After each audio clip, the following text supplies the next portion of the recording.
వచ్చినప్పటి నుంచి ఈరోజు తెలంగాణలో ఒక రాక్షస పాలన నడుస్తుందనడానికి నిన్నటి యొక్క కాళేశ్వరం పైన అదే రకంగా ఈ కాంగ్రెస్ ప్రభుత్వం ఏర్పాటు చేసిన గోస్ కమిషన్ పైన వచ్చినటువంటి ఆ జడ్జిమెంటే ఒక ఈ 2.5 ఏళ్ల ప్రభుత్వ పాలనకు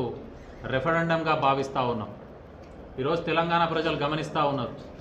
కక్షపూరితంగా ఆయన తప్పు చేసి ఓటుకు నోటు దొంగగా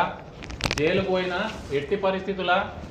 నాతో పాటు ఉన్న వాళ్ళని కూడా జైలుకు పంపించాలి అనే ధోరణితోటి అటు కేసీఆర్ గారి పైన అదే రకంగా హరీష్ రావు గారి పైన అనేక మంది అధికారుల పైన ఆయన ఒక కమిషన్ ఏర్పాటు చేసుకొని ఒక పార్టీలో ఏ రకంగానైతే ఒక కమిటీని ఏర్పాటు చేసి వాళ్ళ నివేదిక తీసుకుంటారో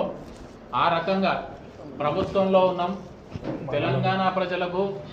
దేశ ప్రజలకు ఈరోజు మనం జవాబుదారీతనంగా పనిచేయాలనేది మర్చిపోయి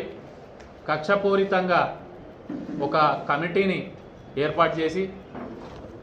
దాని ద్వారా కేసీఆర్ గారిని హరీష్ రావు గారిని అధికంగా అధికారులను ఇబ్బంది పెట్టాలనే ఒక దుష్ట ఆలోచనతో ఆయన ముందుకు పోవడం జరిగింది. తప్పుడు నివేదికను తయారు చేయడం జరిగింది. దాన్ని నిన్న హైకోర్టు ఎలాంటి చర్యలు తీసుకోవద్దు, ఆ కమిటీ ఇచ్చిన రిపోర్టుకు ఎలాంటి శాంటిటీ లేదనేది ఒక విషయం జడ్జిమెంట్ ద్వారా ఇవ్వడం జరిగింది. ఇప్పటికైనా ముఖ్యమంత్రి రేవంత్ రెడ్డి గారు కళ్ళు తెరిచి తెలంగాణ ప్రజలకు కావాల్సిందేంది, ఈ ప్రాంతానికి కావాల్సిన మౌలిక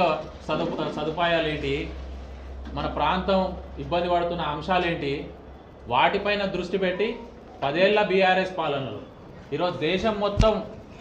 ప్రపంచం నుంచి ఎంతోమంది ఇక్కడికి వచ్చి తెలంగాణలో జరుగుతున్న స్కీమ్స్ కావచ్చు, అదే రకంగా తెలంగాణ ప్రజలు తీసుకుంటున్నటువంటి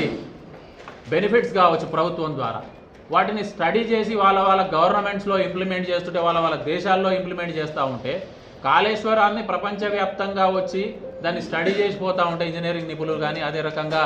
ఇట్లాంటి ప్రాంతాల్లో నీటి ఇబ్బందులను ఎట్లా